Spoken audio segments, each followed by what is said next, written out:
Good morning, everyone, and thank you for joining us. My name is Antonella Vona. I am the External Communication Director for Mediterranean and Africa. Today's webinar is dedicated to the economic consequences of the Russia and Ukraine war. And I'm pleased to introduce our economist. We will have Bruno Fernandes, Head of Macroeconomics Research, Marcos Carias, Southern Europe Economist. For the Middle East and Turkey economies, we will have Seltem, Iyigün, and for Africa, we will have Aroni Chaudhuri. Sorry, your name is quite complicated. But anyway, our aim is to give an overview on all our region. Before I hand the mic to Bruno, I would like to tell you that a recorded version and the presentation will be available after the meeting. You can send us a question anytime through the chat, and I hope you will enjoy our conference. And Bruno, the mic and the floor is yours. Grazie, Antonella. Good morning, everyone. So definitely, what we'll see today is definitely the consequences of this conflict, and we'll see that, of course, it has started now 45 days ago, when in February 24th,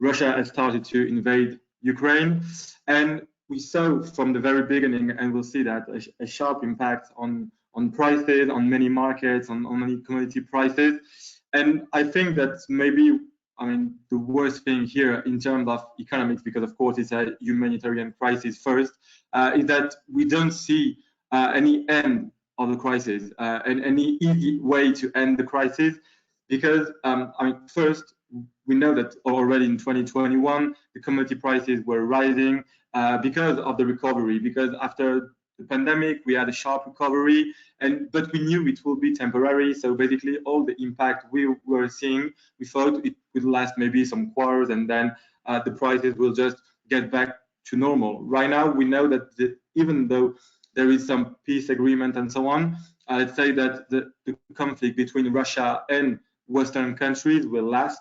We don't expect all the sanctions to be lifted, and so definitely we can expect long-lasting effects, long-lasting impacts, and definitely at the end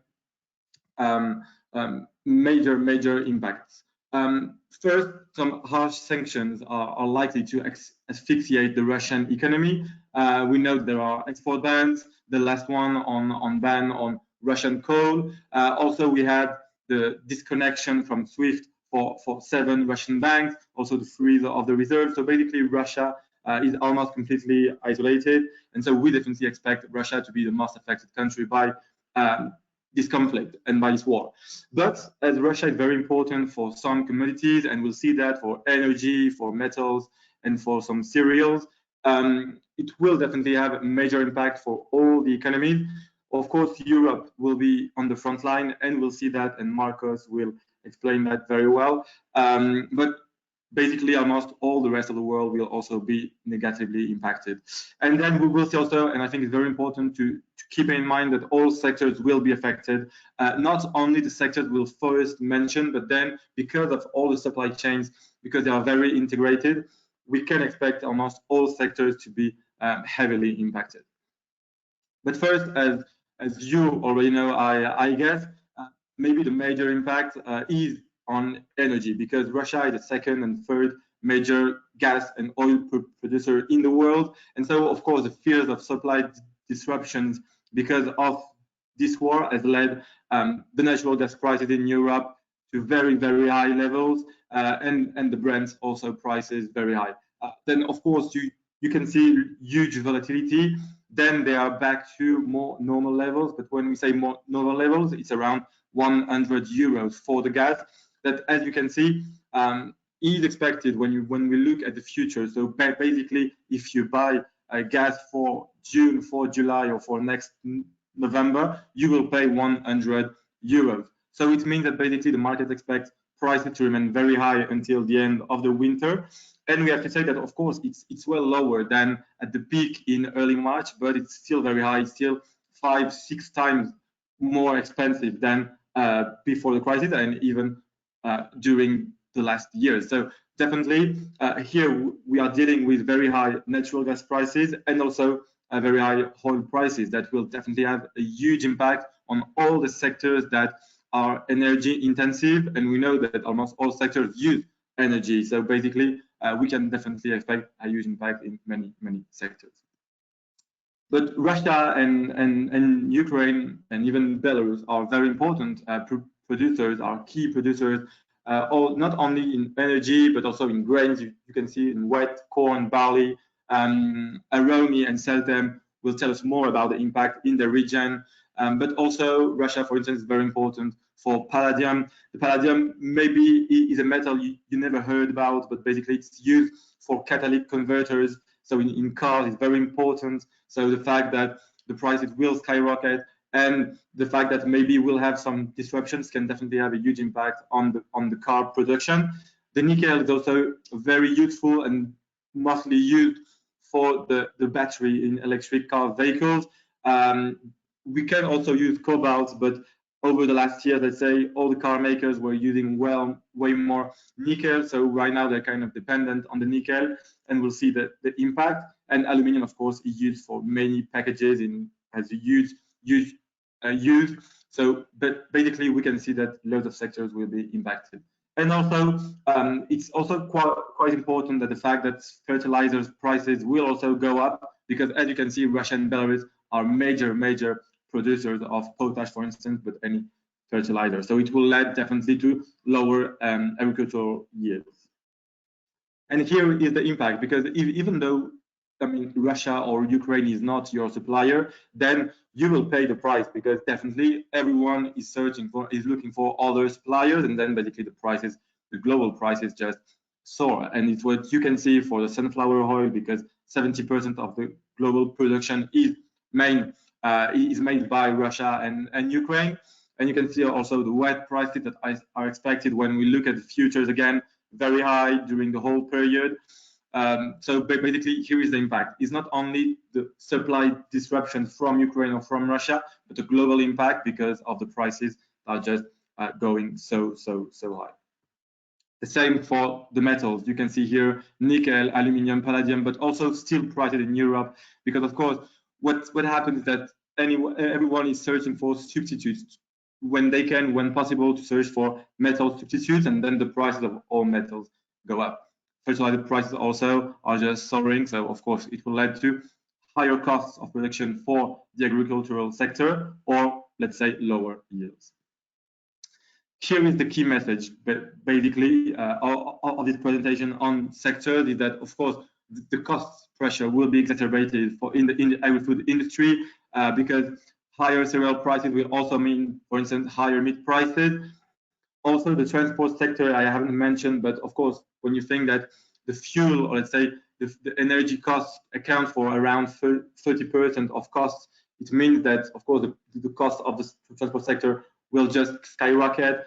The chemical industry will be heavily impacted, the petrochemicals, but also all the chemical industry, because the gas and the oil prices will remain high. And as I mentioned, the automotive sector, because also we have to mention that Ukraine produces most of the neon gas in the world, and the neon gas is used for semiconductors. So we can expect the semiconductor shortages to last and even to be aggravated by the crisis. And so definitely the automotive sector will hardly rebound over the next months or even over the next quarters. We already saw impacts on the plants in Western Europe, because of course, the production has to be suspended if definitely you just have shortages of some inputs. Also, we can mention, for instance, wood, paper. Marcos will discuss that a bit deeper, but definitely all the energy intensive industries will also be affected. So you can see that very little sectors will be spared. We can maybe mention some ICT segments or pharmaceutical, but all the rest will be definitely impacted by the war. And then when we try to understand and to estimate the impact of these commodity prices, of these very high commodity prices, the impact on the activity, we can see that every time the energy bill, so when we say energy bill, it's coal, oil, and natural gas, has been so high, then we always had a sharp deceleration in activity. Because definitely what we have to keep in mind that when energy is so high, happens what happened already over the last weeks, is that for some industries, it's not profitable anymore to produce when oil or gas prices are so high. So they just suspend, so they just cut production for some days, for some weeks, and that definitely then it had a major impact on activity. So definitely we can expect a sharp slowdown in activity if prices remain so high for long, and we can definitely, it's our main scenario. And then when we try to understand the impact in all the different countries and region, of course, I won't deal that much with Africa and with Middle East or even with Europe, because then Aroni, Marcos, and Seltem will deal with that way better than I. But definitely what we can see is that the darker the blue is, the more impacted will be the country. And definitely you can see that Russia, Ukraine will be the most impacted countries, but then also European countries, some African countries, but then the rest of the world is also in blue, in light blue, it's true, so less important impact. But definitely in Asia, in the US, you will have a negative impact because, of course, I mean, these soaring commodity prices, so it will lead to higher inflation almost everywhere. And of course, so the Fed will tighten even sharper, even more than we initially expected. So now we expected 8 hikes this year. And so it will lead all the rest of the world to also tighten sharply. And so it will definitely have an impact on the activity and so on. So that's why we can definitely expect the whole world, let's say almost all economies, to be negatively impacted. Maybe the only exception will be Latin America or Canada, where the fact that they export commodities make them benefit a bit more, let's say, of the high commodity prices that could offset, let's say, the negative impact of the imported inflation. But well, I just leave right now the floor to Marco that will, of course, explain you why we think that Europe is definitely on the front line.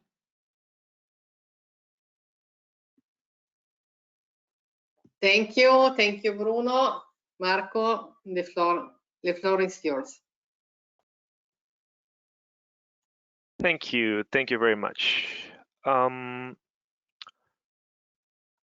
So yes, now we're going to try to have a little bit more of a focus on inflation, which, as we know, is the macroeconomic topic on everybody's mind.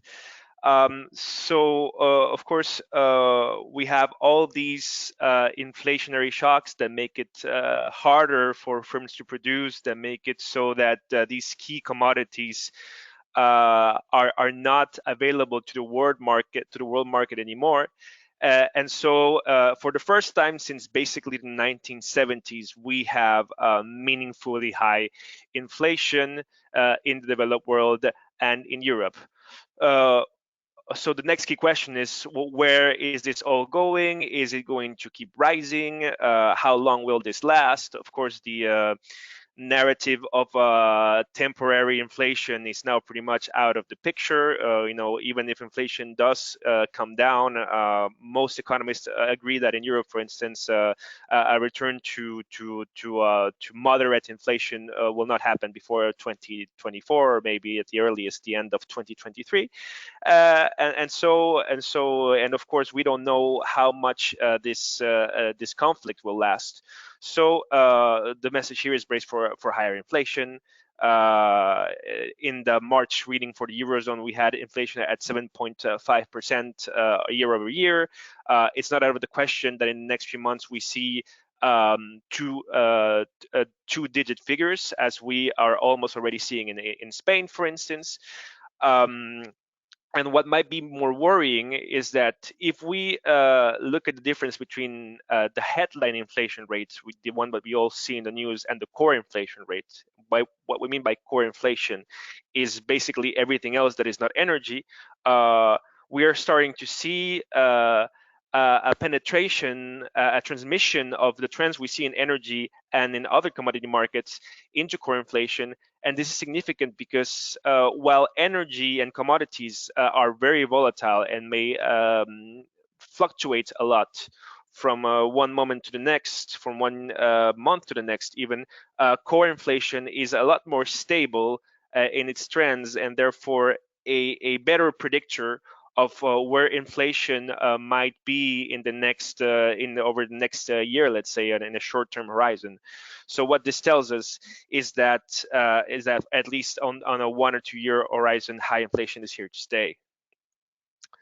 When looking at inflation, it's also important to not only see how much prices have been rising lately, but also how much economic agents, and by this I mean consumers, financial market participants, companies, how much these people expect inflation to continue rising or stabilizing or decreasing over the future.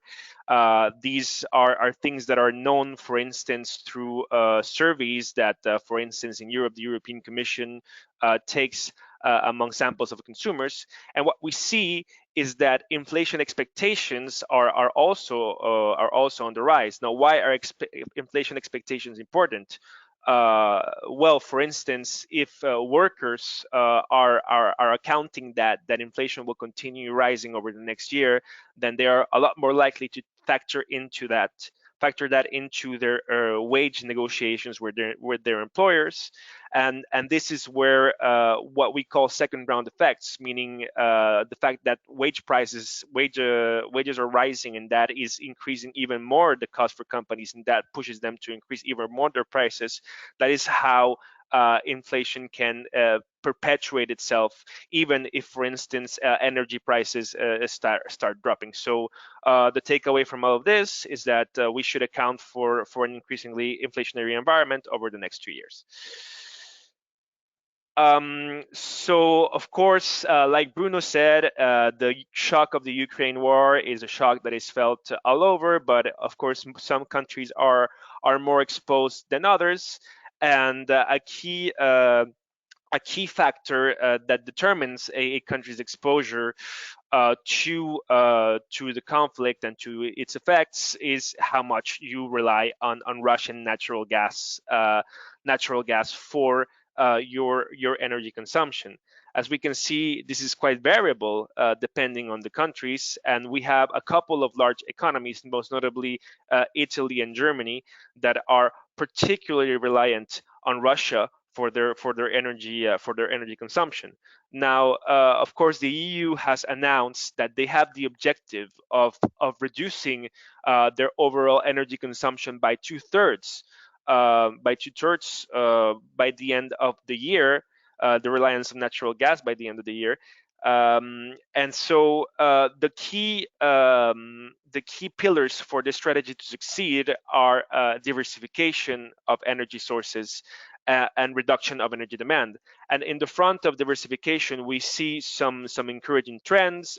We know that, for instance, Mario Draghi, the Italian Prime Minister, is engaged in a tour of Africa, a diplomatic energy tour to increase the reliance and increase the exports wherever this is possible of suppliers of natural gas, most notably Algeria, who is already the second largest supplier of natural gas, accounting for 40% of natural gas imports of Italy. No, good news on this front is that a lot of the infrastructure that is used to take gas from Africa to Europe is as of the moment underutilized, and so capacities can be expanded relatively quickly. We know, for instance, that we can expect by the end of the year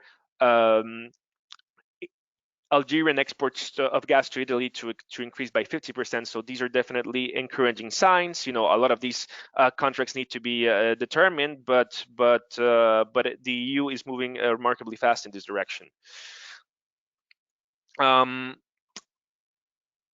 The effects, as we saw, of the exposure to these energy risks are also different according to the sectors, and of course, as is logical, it is the most energy intensive sectors that are the most exposed. So obviously the energy sector, electricity transformation and distribution,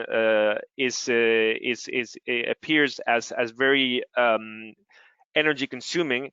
If we look, for instance, here at how much each sector consumes in terms of terajoules, but we see other key sectors of heavy industry, for instance, metal production, chemicals, other non-metallic mineral products, which is basically the manufacture of glass, cement, construction materials, paper and wood.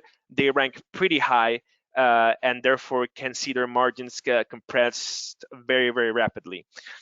So a key question that arises from all of this is, well, this is obviously a shock that is very hard on companies' income statements and balance sheets. Well, we see insolvencies rising because of this shock, and we can expect tension to be felt by these companies, but we also have to take into account that there is a potential, as we saw during the pandemic, for the state to come help companies.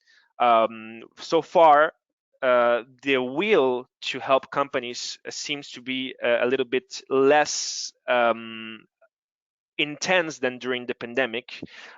We have seen some measures, for instance, in Italy, the extension of the deadline for state-backed loans to be extended from March to June. We have seen subsidies announced for energy-intensive companies, but so far the government does not predict an increase in the deficits as powerful as the one that we saw in 2020 when we had the pandemic. So we should be very vigilant to the trends in payment behavior, to the trends in corporate solvency. At the macroeconomic scale, as we can see in the graph here on the right, the outset of the Russo-Ukrainian war has led us to do some quite significant revisions to our growth forecast for 2022. Overall in the Eurozone, what we have accounted for in our baseline scenario is a reduction of 1.5 percentage points at the scale of the Eurozone. So a significant revision. Why do we think that this growth will decrease this much? We know that with the rising in the cost of living, households will cut down on their private consumption. We know that with the worsening of sentiment and growth expectations, investment, which had been very dynamic, especially in the south of Europe, is likely to slow down, and possibly quite significantly. We know that all of these supply chain tensions, these sanctions, and this overall slowdown of external trade will have a weight in exports. And we also should take into account that this is all in this baseline scenario where we don't have sanctions, significant sanctions on let's say on natural gas, when Russia also does not retaliate to the sanctions that already exist by cutting down on natural gas. If we had that kind of scenario, there we would be in much more important reductions of GDP, possibly 4 percentage points, as we say here. And so this is also a risk that we also have to always keep in mind. So looking at the economy of Italy, we can see that many of the indicators are worse than what we were foreseeing earlier. We see, for instance, inflation going from 1.9% in 2021 to 5% in 2022. The Bank of Italy this week released a forecast saying that in the event of significant natural gas disruption, we could see this number being as high as 8 or 9%. So with all this doom and gloom, I also think that we should take into account that some of the good things that were here in the Italian economy before the onset of the war will still be there. Italy will still be one of the countries that benefits the most from the European funds, from the Next Generation EU fund. Infrastructure will continue to be strengthened. In many ways, things like reliance on renewable energy will strengthen even more. So not everything is catastrophic. The construction sector will still benefit from public contracts and everything. We are still looking at growth, GDP growth, that, while disappointing regarding to what we had foreseen, is still at 2%, which is not terrible. But with all of these downside risks that we are seeing, with all of this uncertainty regarding the course of the conflict, this is all, of course, things that we should be cautious about.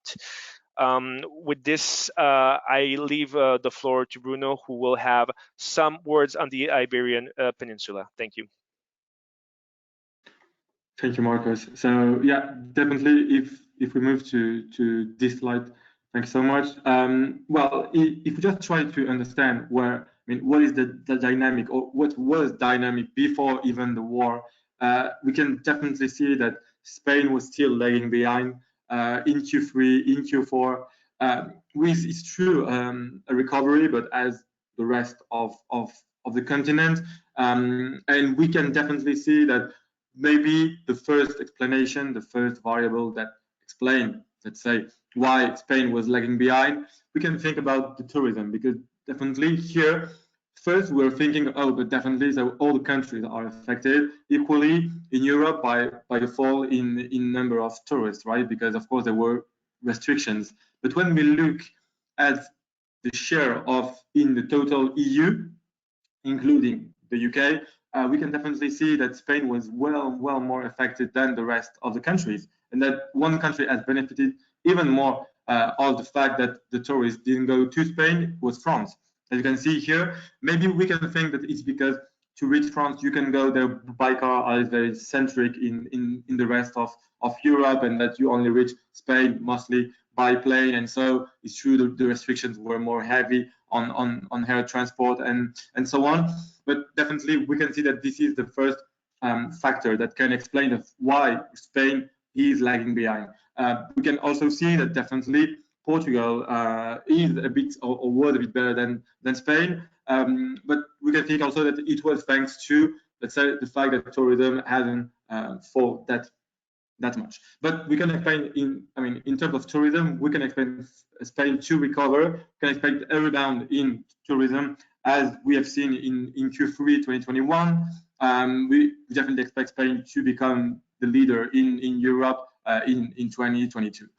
Maybe there is a true kind of uncertainty around the fact if Spain can, will really get back to normal in terms of tourism this year because of the pandemic, but the pandemic seems to be under control. It's true there were a bit of spike, let's say, in cases in France, for instance, a rebound, but right now we are already after the peak, so it looks like the pandemic will be under control this summer. But the other fact is, of course, the impact of the war and on the inflation on the purchasing power of the European tourists. But we know that also Spain is a bit cheaper, for instance, a cheaper destination than France or Italy. So it could also benefit a bit Spanish tourism. So we can expect on the tourism side a strong rebound in Spain. But if we move to the next slide, Marcos, please, we'll see definitely that there is another issue, and maybe a bigger issue that we fear won't be fixed soon, and that even could be exacerbated or aggravated by the consequences of the war. Because what you can see here is that if we compare Spain with France, we compare with France because it is, as you saw in the last slide, the leader, let's say, of the recovery in Europe. We see that basically, France was 1 point higher than before the crisis at the end of 2021. Spain was around 4 points below. And definitely, this 5 points of difference is almost only attributable to the household consumption, not only tourism. And I think that's what is important to have in mind, that it's true tourism had an impact, because then some tourists or the people here working from tourism will spend more, so we'll have consumption from them. But also we have to say that Spanish households have spent way less, because the consumption was still 7 points below its pre-crisis level at the end of 2021. And why is that? And we can see that the answer is the fact that the disposable income of the Spanish households has been well more affected by the crisis, and it hasn't recovered yet, while in the rest of the countries, even in Portugal, for instance, the households have already recovered their disposable income. And why is that? First, because in Spain, despite the fact that we had a strong unemployment, partial unemployment scheme, the follow scheme, the ERTE, despite the fact that we had that, the unemployment rate has increased a bit more than in the rest of the countries, around 2 points, while in the rest of the country, sometimes it had even declined. And also the fact that in Spain, for instance, the ERTE was a bit, let's say, generous. Let's say that it was only 70% of the gross previous salary, but also, for instance, let's say the top, it was capped at a well lower level. The minimum was also lower than in the rest of Europe. And so that's why the Spanish households have been more affected than the rest of the region, and that's why also they've spent less, and they don't have huge savings to, let's say, to start this crisis. And we know, and Marcos showed, that inflation in Spain is even higher than in the rest of the region. This is attributable to energy, because here for around 40% of households have energy contracts which prices change every day following, let's say, the spot prices. So that's why they're so volatile, they're so affected by the crisis. And so we can expect definitely here a sharp decrease in real wages, and so, let's say, disposable income of the households to be affected again. And so Spain too still lag behind the rest of the region, despite a rebounding tourism. So that's why, let's say that here it will be very important to see how the inflation will react to the crisis and so on. That's why also the country wants to cap the prices of gas. But definitely we can see here that the country will be vulnerable, and even more the households. Now I leave the floor to Seltem.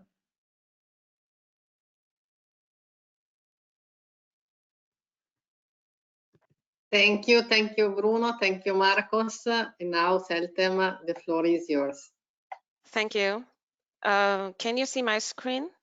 Yes, if you can open the presentation. Okay. Thank you. Yeah, so thank you so much. And I will start my presentation with the GCC countries, and not surprisingly, and just unlike the rest of the world, we are more optimistic about the growth performance of the GCC countries. The impact of the Ukrainian-Russia crisis on the Middle East actually is expected to be two-sided. And initially, rising energy prices would support growth performances and improve fiscal balances in the region. And, you know, despite economic diversification efforts, most of the GCC economies are still dependent on oil revenues. Well, hydrocarbons account still approximately for 35% of GDP in Saudi Arabia, and 45% in Kuwait, and around 40% in Qatar. So those countries would also benefit from higher prices in metals, as it is among the most exported goods from the region. For example, Bahrain is one of the world's largest aluminum producers, which account for around 20% of the country's exports. And Russia is not among the largest trading partner for those countries, which mostly trade with Western and Asian economies. That's why actually you can see in the second chart that we are more optimistic about the growth performances. For example, for Saudi Arabia, we revised up our GDP growth forecast for this year to 5.5% from 4.5 previously, or for the United Arab Emirates, we revised up to 5% from 4% previously. On the other hand, the current level of oil prices remain above most of the fiscal break-even price that varies between $45 to $65 per barrel for those countries in 2022, even for Bahrain, which has a fiscal break-even price of $106 per barrel. This would also support the improvement of the fiscal balances, which I'm sure you remember deteriorated after the COVID-19. Rising hydrocarbon output will support also the revenue side of the balance sheets of the governments, and on the spending side, most governments will likely reduce spending by withdrawing pandemic-related expenditures and by maintaining fiscal discipline even with rising revenues. And fiscal consolidation is expected to continue across the region. For example, Saudi Arabia's 2022 budget included a cut of around 20% in healthcare spending and steep cuts from infrastructure spendings also. So Qatar follow the same, but some countries will continue to do more due to their weak fiscal records, high level of debt, and dependence on external financial aid. I'm talking about Oman and Bahrain, which are the weakest links of the region in terms of fiscal performance. They have smaller sovereign wealth funds and higher level of debt. And Oman will continue to prioritize the improvement of its weak fiscal positions and keep spending growth subdued, actually to boost credibility as it suffers from high financing needs. So it will prefer to try to maintain the level of growth subdued, actually. And Bahrain updated its fiscal balance program to introduce new reforms and targeting zero fiscal deficit by 2024. And this will help anchor investment confidence. Nevertheless, the headline fiscal balance will remain exposed to the volatility in oil prices. And we expect the current account surplus to continue in the United Arab Emirates, in Kuwait, and in Saudi Arabia. And however, we may revise up our current estimations that you see on the second chart, as the hydrocarbon sources of those countries may be highly demanded to compensate the withdrawal of Russian energy products from the market, especially I'm talking about Qatar. And on the other hand, Kuwait's inability to implement fiscal reforms, including passing a debt law, will continue to pay on its ability to meet debt payment despite the rise in oil prices that support the fiscal balance of this country. The rise in agricultural commodity prices, on the other hand, would put pressure on the region's food security. GCC countries import around 85% of their food, and as a result, any surge in prices and disruptions in supply chains related to the geopolitical tensions would leave these countries vulnerable to food shortages. Higher food prices will be then actually the key driver of the higher inflation across the region. And however, the major exception to this trend would be Saudi Arabia, which this year will benefit from the dissipating base effect from July last year, following the tripling of the VAT a year earlier. However, inflation has been rising in this country recently also.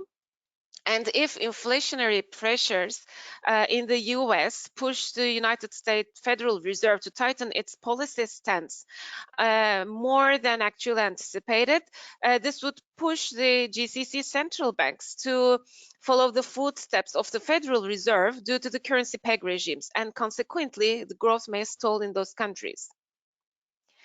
Well, coming to Turkey, we have revised down our GDP growth forecast for Turkey to 2.5% from 3.5% previously. This is related to the rising production costs, an estimated slowdown in the manufacturing production in line with the supply chain struggles, and also the leap in inflation that trims purchasing power of households. The latest PMI data showed output and new orders in the Turkish manufacturing sector slowed, while demand remained fragile and prices continued to increase. Supply chains also remained stretched at the end of the first quarter, and the headline PMI stood below 50, which is the threshold level that separates contraction from expansion. So it stood at 49.4 in March, down from 50.4 in February. So it was the first time in 10 months that the index stood below 50. Currency weakness and geopolitical situation in Ukraine pushed up raw material prices, as you can see in the second chart, and input cost inflation remains very elevated.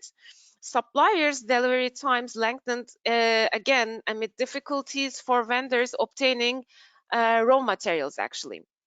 And in March, producer prices jumped 115% year on year, with almost all the components of the index rising.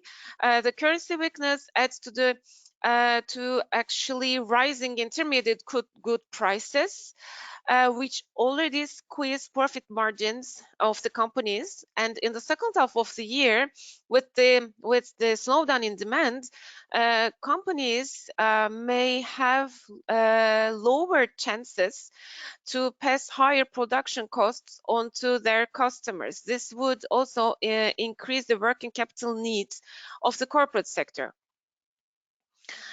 And well, because pricing behaviors deteriorate very fast in the country, and there is an inertia in inflation now, we have revised up our average inflation forecast for 2022 for Turkey to 65%. Again, this is an average from 48% previously.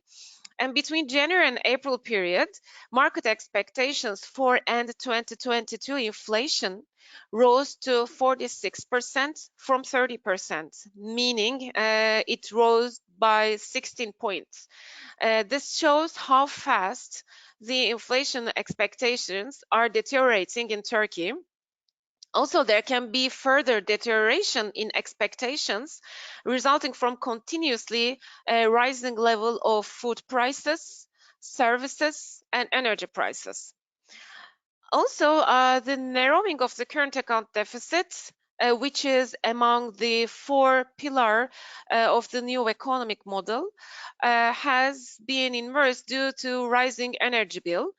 In January-February period, energy imports rose to $16.5 billion, compared with only $6 billion a year earlier.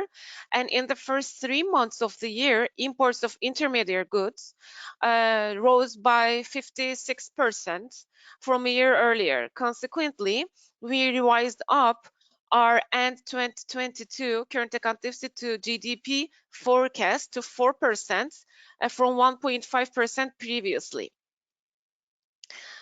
Coming to Israel, we inched down our GDP growth forecast for Israel to 3.5% for this year from 4% previously. The growth will be supported by better conditions in labor market and investment trends. The negative impacts will come from rising commodity prices, which will push up inflationary pressures. Well, in February, headline inflation reached an 11-year high of 3.5%, and it is now above the government annual target, which is a band actually between 1 to 3%. Inflation is expected to be fed by rising cost of reaching raw materials in terms of rising prices, but also rising transportation costs. With the economy in Israel being at full employment, the central bank yesterday hiked its rate after 3.5 years to 0.35% from 0.1%. And according to market expectations, the central bank can hike its rates to as much as 1.5% this year, depending on the inflationary pressures level. And the market expectations for the end year inflation stand at 3.6% for this year. Well, eroding purchasing power will reduce, of course, private consumption in Israel, and that would put a pressure on, of course, current account balance in 2022 due to higher commodity prices. The PMI index jumped to 49.7 in February from January's 42.9, indicating a softer deterioration in business conditions compared to the previous months. Rebounds in employment and output and stocks of raw materials support the index. However, cost pressures continue to increase, just like in the rest of the world. And the situation in Ukraine and sanctions would have of course, negative impact on Israeli exports through growth in Israel's key trading partners and slowing demand for Israeli export goods. However, this impact would remain limited as negative impacts from the slower world trade volume may be offset partly by growth in the export of goods that are substitutions for Russian goods and the potential of increased defense exports. Also, recent political developments are expected to have a limited impact on growth as the country has held several elections since 2015, but the economy was able to follow its growth path on the back of high level of domestic demand, investment trends, and export performance. So I will stop here and thank you for your attention and give the floor to my colleague Aroni. Thank you, Seltem. Now, after Middle East, we go to Africa, and all our diverse region is represented with your presentation. Thank you.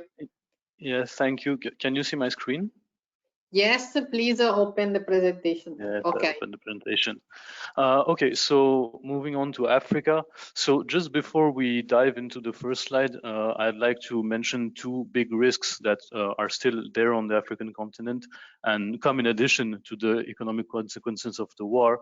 So the first risk is actually COVID-19 because we are seeing that there's a resurgence in cases in China, in Europe as well, and in Africa, obviously, vaccination rates are still extremely low. If you remember, the Omicron variant actually came from Botswana.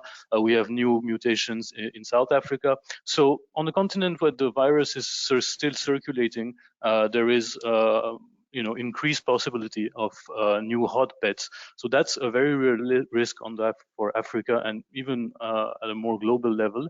And that is something that African governments have to monitor and deal with if and when these risks materialize. And the second pre-existing risk is the level of indebtedness of some African countries.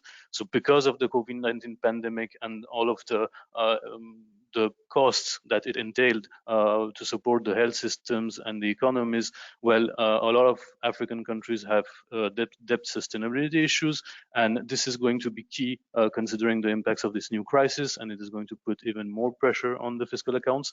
So it's definitely something that will worsen because of the current crisis. So if we look at these first graphs, this is just to show that basically the African continent is not very directly reliant on trade links with Russia and Ukraine. This is because there is actually low complementarity between Russia and Ukraine's economies and most African economies, because Africa mainly exports natural resources, so that's over 65% of its exports, and it mainly needs equipment, vehicles, pharmaceutical product, manufactured goods, none of which Russia is really specialized in. So that's why the trade links are much stronger with Europe, with China, with India, with US, and the UAE, and UAE particularly for oil. The fact that we can even see Russia on this on the import chart, which is the one on the right, is because there are some countries indeed in Africa that are dependent on Russia, principally for cereal imports, and that's North Africa, and we'll come to it afterwards, and for weapons as well. So that's why basically the shock on Africa will not be a direct supply shock like it may be on Europe, but it will be, and my colleagues have said it many times, it will be mainly through the channel of inflation. because Africa is highly dependent on food and energy imports, and the inflationary pressures will materialize very quickly. It's already the case. So if we look at energy dependence in Africa, so here you have the trade balance of energy products. We all for this whole part on Africa will be using 2019 data because 2020 data is not representative, and 2021 data on the continent is not available as of now. So we'll be looking at 2019 data, which would be a benchmark. So on the trade balance of energy products, so if you actually take the overall trade balance, this is just for information, it's actually positive, meaning that Africa is a net exporter of energy products. But if you look at this chart, obviously you can see that most African countries, on the other hand, are net importers of energy products. So it's 39 out of 54. This is because there's this overwhelming concentration of these natural hydrocarbon resources that are concentrated in a few countries. So you have them on the right of the chart. So obviously you have Algeria, you have Gabon, you have Equatorial Guinea, you have Congo, you have Libya. So the massive surplus of the continent actually is concentrated in these countries. And on the other end of the spectrum, and you have all of the other countries, which are basically net energy importers. So one of the reasons behind that is because, and Bruno touched a bit upon it when he talked about the African continent, is that there are very low production capacities in Africa. So basically it's concentrated in this country, and the rest of the countries, well, they have to depend on imported petroleum products and refined products, which is why they are very vulnerable to high oil prices, and which is the case now. So basically what this means for Africa is that governments have to act, because in the question of political stability, most governments in Africa, and we'll see this at the end of the presentation, cannot afford to let prices, and specifically energy prices, go too high. One, it's because it creates social frustration, and two, because Africa more particularly is actually quite dependent on energy for direct activity, in the sense that in Africa you don't have public transport that is really like tramways or many trains. So basically people have to move by petrol powered cars and buses, and in many African countries people will also use kerosene to power electrical generators. So the fact that you have high prices will actually impact activity quite quickly in some of these economies, and especially the more poorer ones. So in order to act, there are different solutions. There can be subsidies on petroleum products. This was the case in Morocco when the truck drivers went on strike because of high diesel prices. The government started to subsidize these prices. You can cap the price of energy. So South Africa was kind of leaning into that direction and was also thinking of rationing. So rationing and capping the price will keep prices stable, but obviously capping the price has a high fiscal cost, whereas rationing can cause shortages, and then that can also affect activity. And if you add food inflation to energy inflation, which is also on the African continent, basically food inflation sometimes can go up to 65–70% of overall inflation. So it's really, really important. And when you combine both, they actually constitute for most African countries the bulk of inflation. So here you have like really the double inflationary shock on both energy and food commodities. So during the conflict, there was a lot of talk, notably on wheat and on corn. So we're going to focus more on wheat, simply because we kind of had the intuition that wheat would be what would affect the African continent most, more than corn, simply because Africa has got some very big corn producers. So we're concentrating on wheat. So we created an indicator to show the vulnerability of these African countries to wheat. And when we say to wheat, it means to global wheat prices, which were obviously on the rise, as my colleagues said before. So this chart is very speaking in the sense that the countries in Africa that are the most vulnerable to wheat, which are the ones in red, are either countries that have no agriculture, and that's the case of Gabon and Congo. They have no agriculture by choice, because they basically rely on their hydrocarbons and import their food. Then you have directly islands or countries with difficult conditions like Mauritania or Somalia, and Libya, Eritrea as well. And then you directly have your 4 North African countries. This is logical because A, they are the largest wheat consumers on the African continent, and they're also put together the largest wheat importers globally. And also B, because the other countries in Africa are more reliant on corn and on sorghum than they are on wheat. So we thought that these would be the countries that would be the most affected, and this is what this indicator shows. We also, this is just for information, we also chose to show the vulnerability relative to total cereal consumption, because the vulnerability to a cereal is only measured if you know what proportion the cereal has in your whole food basket. So basically, these are the countries that are the most vulnerable and who will suffer the most immediately from higher food inflation. And here, Egypt is particularly notable because Egypt also is one of the largest importers of Russian wheat. So Egypt has got the additional trouble of diversifying its import sources because of the supply chain disruptions caused by the war, obviously. So Egypt will be looking towards Europe, among others, to secure its supply of wheat. Now, there are also some other countries in sub-Saharan Africa that are actually quite vulnerable to wheat, and those are countries like Namibia, Kenya, Mozambique, Angola, Ethiopia. This is because of 2 reasons mainly. One is that they consume more wheat, and so they consume more wheat than their tertiary cereal, which is sorghum, but they're still major consumer of corn. And the second thing is that basically studies have shown that the consumption of wheat is actually linked to the development of a middle class and to socioeconomic factors such as urbanization. And these are the countries, some of the countries in sub-Saharan Africa that do have, which do tick these boxes and which do have an emerging middle class, and hence where wheat consumption is actually higher. So these are also countries which will be affected by the higher wheat prices. And then on the other end of the spectrum, you have most other countries in sub-Saharan Africa. They're not they don't have zero vulnerability, because you have big countries like Nigeria or South Africa who do consume wheat, but their vulnerability is a bit less because they consume less wheat compared to corn, because some of these big countries also have quite substantial agricultural production levels, so they don't need to rely on imports that much.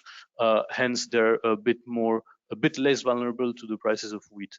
Now, we focused on wheat, but wheat is actually part of the whole food mix of African countries. So if to wheat we add the fact that the prices of other cereal will be increasing by kind of a ricochet effect, and that we also have higher fertilizer prices for producing countries which have a large agricultural production levels, and for instance, the increase in meat prices, in oil prices, in sugar, and all of the agro-commodities, because they're all linked. So overall, the threat of higher food inflation is real in the whole of Africa. It's simply that countries which are vulnerable to wheat prices are even more vulnerable, and this is kind of the message that we wanted to show through this study. Moving on to the next chart, and here we have our world map. So Bruno showed it to you, but I'll come back a bit more in detail on Africa, because it's easier than going, well, we can't go country by country, but we'll kind of identify groups of countries in Africa that have different trajectories. So as you saw in the first chart, Africa is very reliant on external trade and its key trade partners, and here you can see that Europe is in darker blue or very dark blue, and then there's a slowdown. There'll be a slowdown in China, in India, in the US. Well, the UAE, as Seltem said, is one of the winners, but in the sense that if Africa is importing oil from the UAE, so the oil bill is increasing, and then Africa is exporting basically commodities to the UAE, of which the prices are also high. Basically, it's a net zero effect, right? So it's kind of canceling itself. So you can directly see the three big winners on the continent. Marcos kind of suggested it, and it's true. It's Algeria, it's Gabon, and it's Angola. This is because these are economies that are like oriented toward high hydrocarbons, be it for growth drivers or exports. So these will be the big winners. As Marcos said, Algeria, Europe basically is looking towards Algeria, but also Mario Draghi is also going to Angola and Mozambique to secure gas supplies. So these will be the countries that will have a net positive of the out of the impacts of the crisis. However, as you can see on the map, they're the three only ones. The reason is because there are other countries where the increase in commodity prices, and this is mineral and hydrocarbons, because there are a lot of African countries which have one, either or both, will not completely offset the dependence on food inflation, on energy inflation, or on both. So for instance, you have countries like Congo or Zambia which have a net zero effect because Congo has oil, Zambia has a lot of minerals. So basically their export revenues on minerals and hydrocarbons will offset the impact of the import bill.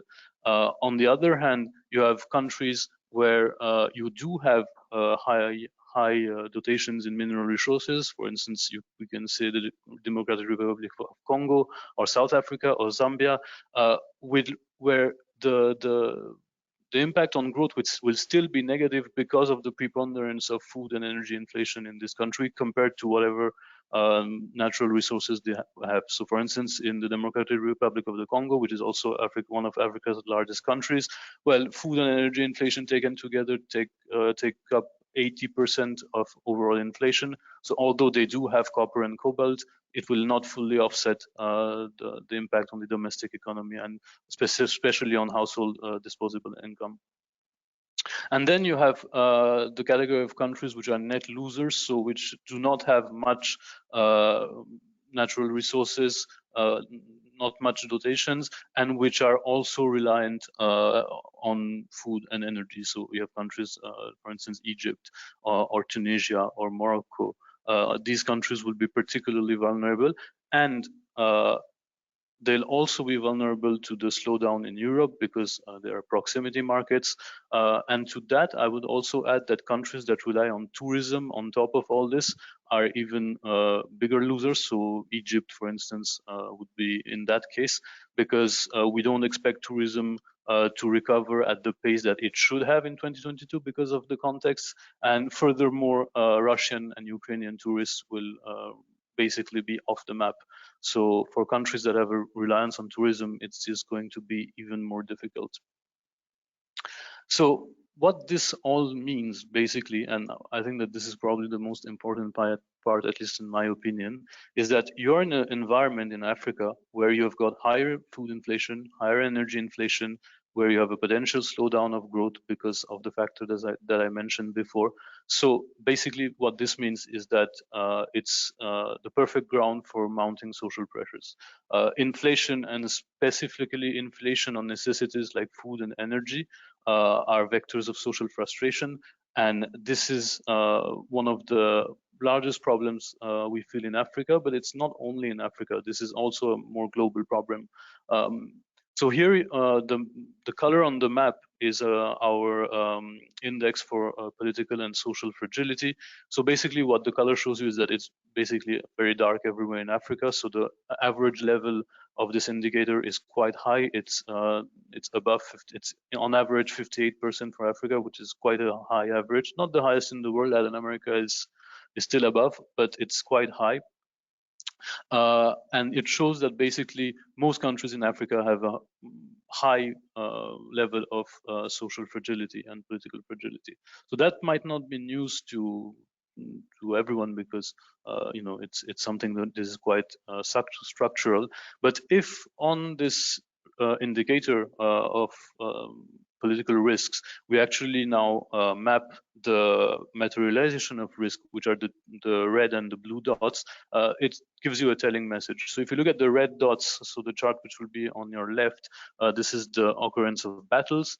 And as you can see, like, battles are quite concentrated in Africa, actually. Like, they're around the southern Sahelian zone, so where a lot of jihadist groups are active, a bit in West Africa, and going all the way to the Horn of Africa and East Africa, and also a bit on the eastern border of the Democratic Republic of Congo, where there's a lot of rebel groups, and Madagascar and Mozambique as well, where last year, obviously, the security situation in Cabo Delgado, which required the assistance of some allies.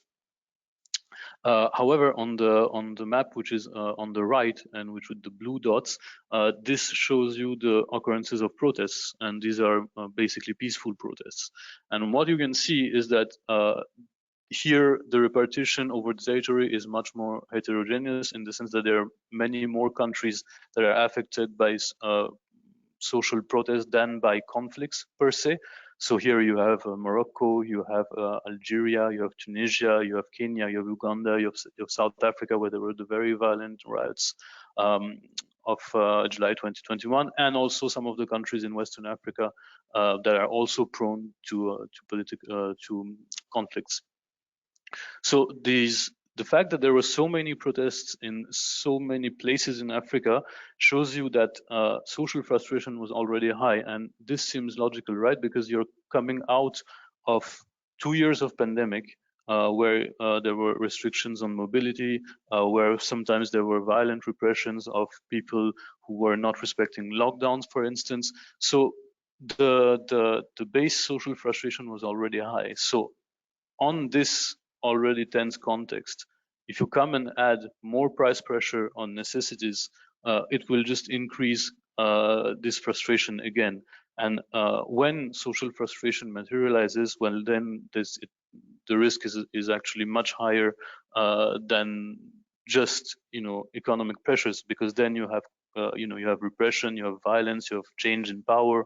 We saw 3 coups in Mali, Guinea, and Burkina Faso, political instability in many countries, and that is real risks to economic activity.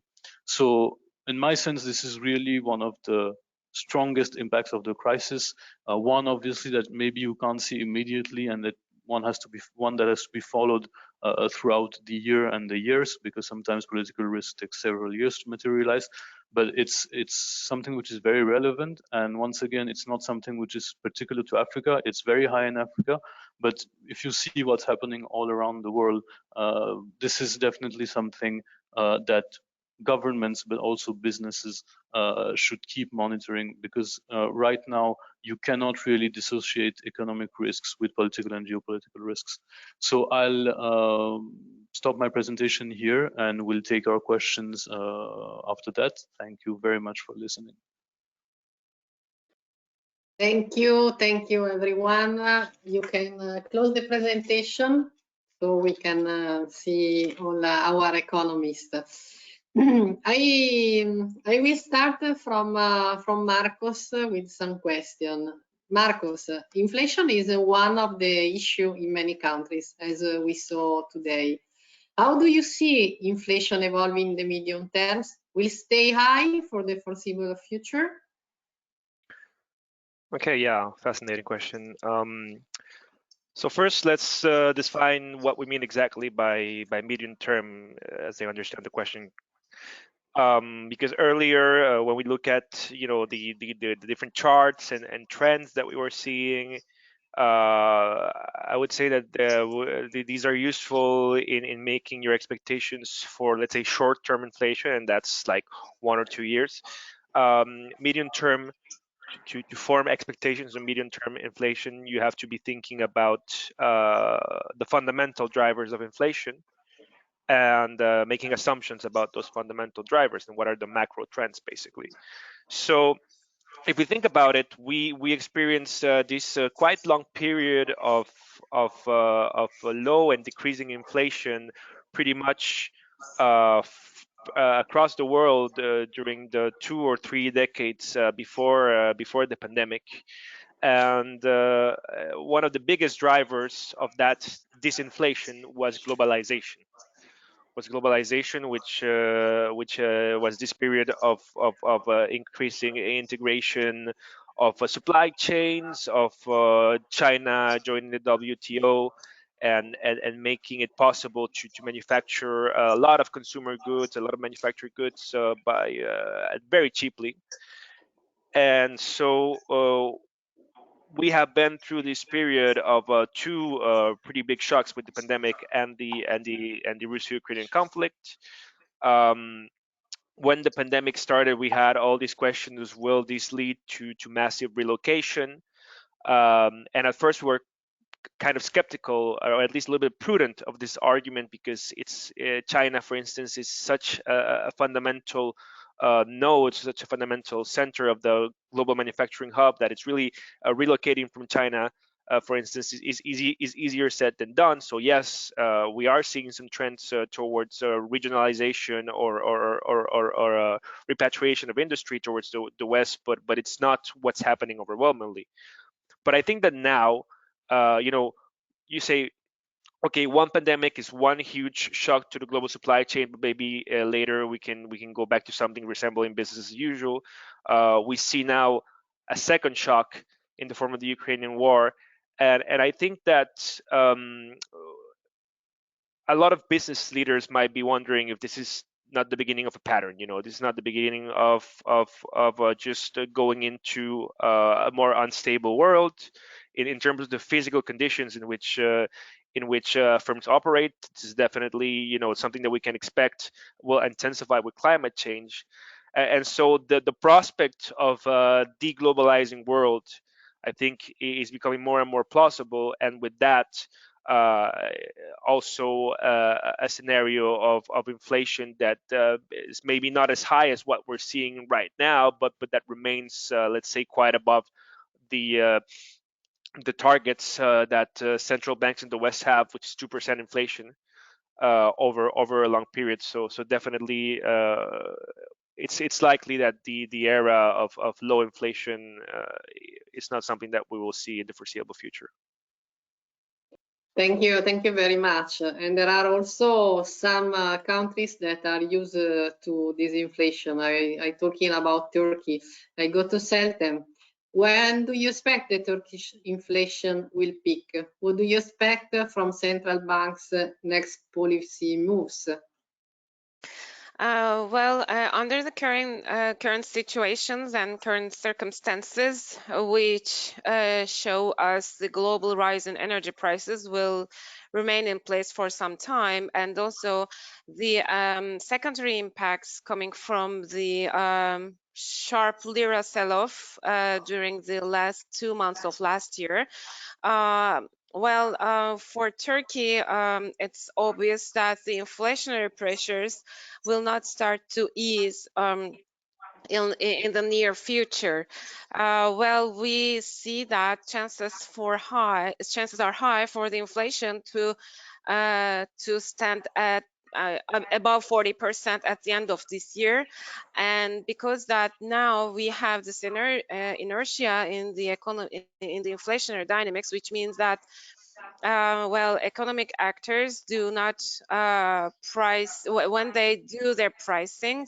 It is not based on their inflation expectations anymore, but on their inflation experience in the past. So, because of this deterioration in pricing behavior and inflation expectations, it seems that the annual inflation in Turkey will peak around May and July. It will get close to 70%.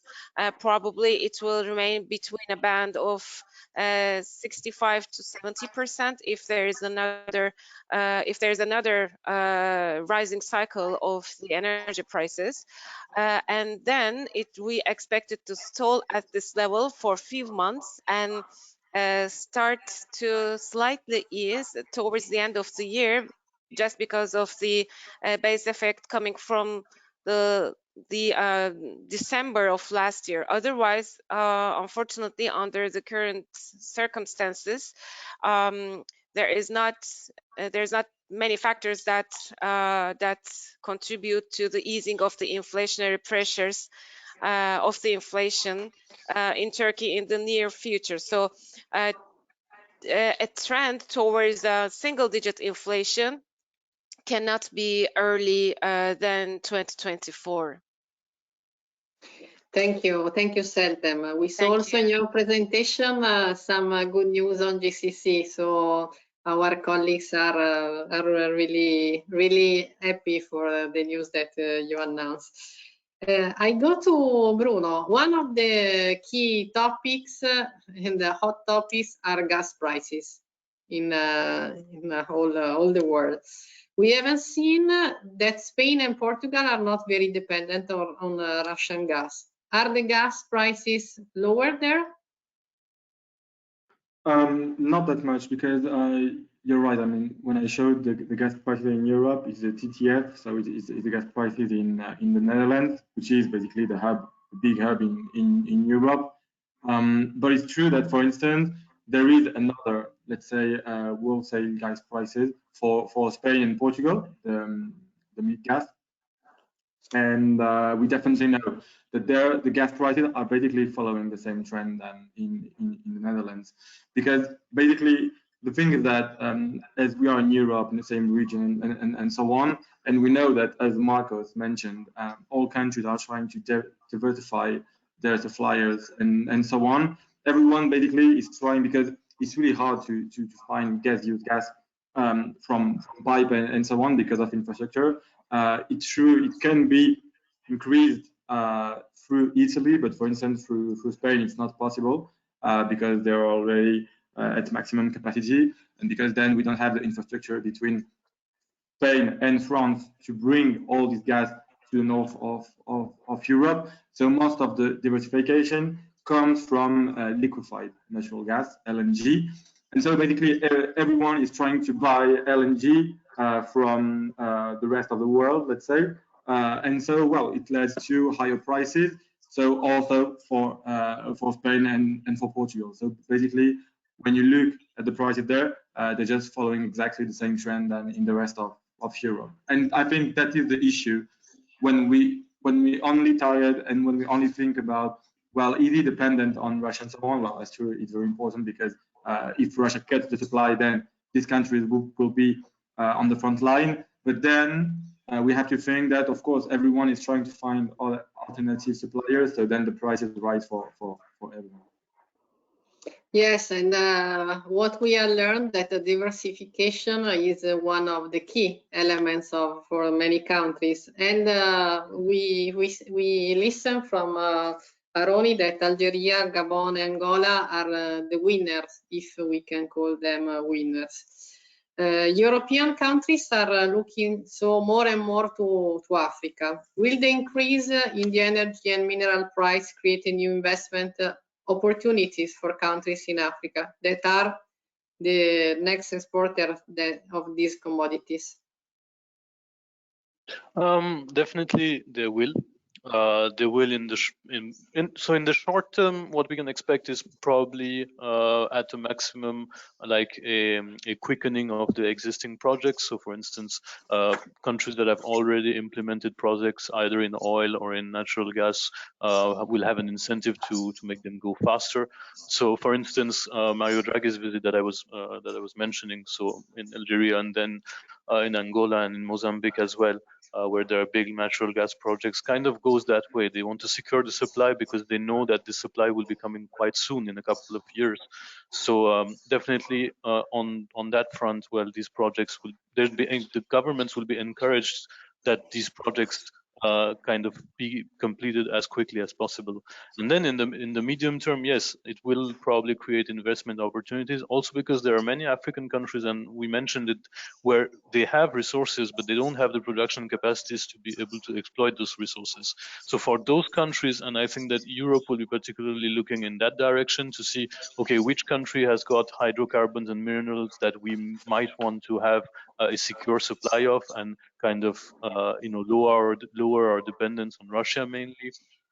And those countries will benefit from investments, but that will also depend on if the public authorities are also encouraging the one, the talks with the governments outside who are interested in those natural resources, and two, if they're implementing the needed reform and infrastructure investments that are required in order to kind of enhance, one, the extractive industries, and two, all the logistics that are around.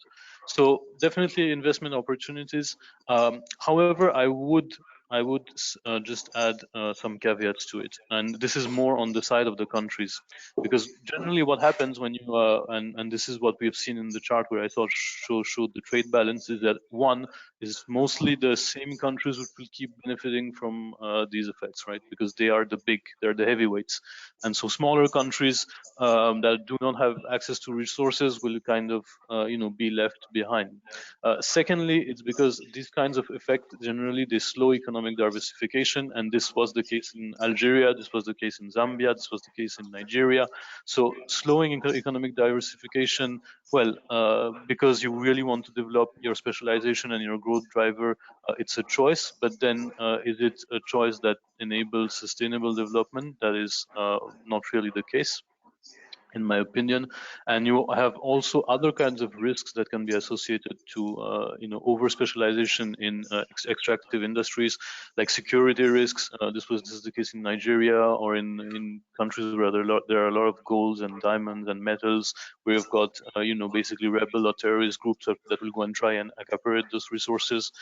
There's a lot of informality, there can be corruption, there can also be issues where the fact that the revenues that you have from these big export industries are not redistributed properly, so you've got the increase in inequalities. So basically what I'm trying to tell is that yes, definitely there are new opportunities, and I think that Africa will be a very important region in the years to come. At least it should be, if the current context stays as it is, and it is likely to stay for a while. But if it's not accompanied by good governance, it will not necessarily improve the situation on the continent drastically. So that's kind of, it's a difference between enhancing a growth driver and enhancing economic development. So governance has always been a problem in Africa, and this will have to be, I mean, if these opportunities do materialize, and I think they will, well, we'll have to see how governance is done around it, to see if it really becomes motors of development. So opportunities and risk, and we are here to build in business together with our client, with our services. I would like really to thank you, our economists, for their presentation, rich of content and value, and also all our participants, attendees. Thank you for staying with us. You will receive the presentation and the recorded version of this webinar. Thank you again, and we will see the next webinar with our economists. Thank you. Thank you. Thank you. Bye, Bye, everyone. Goodbye. Bye.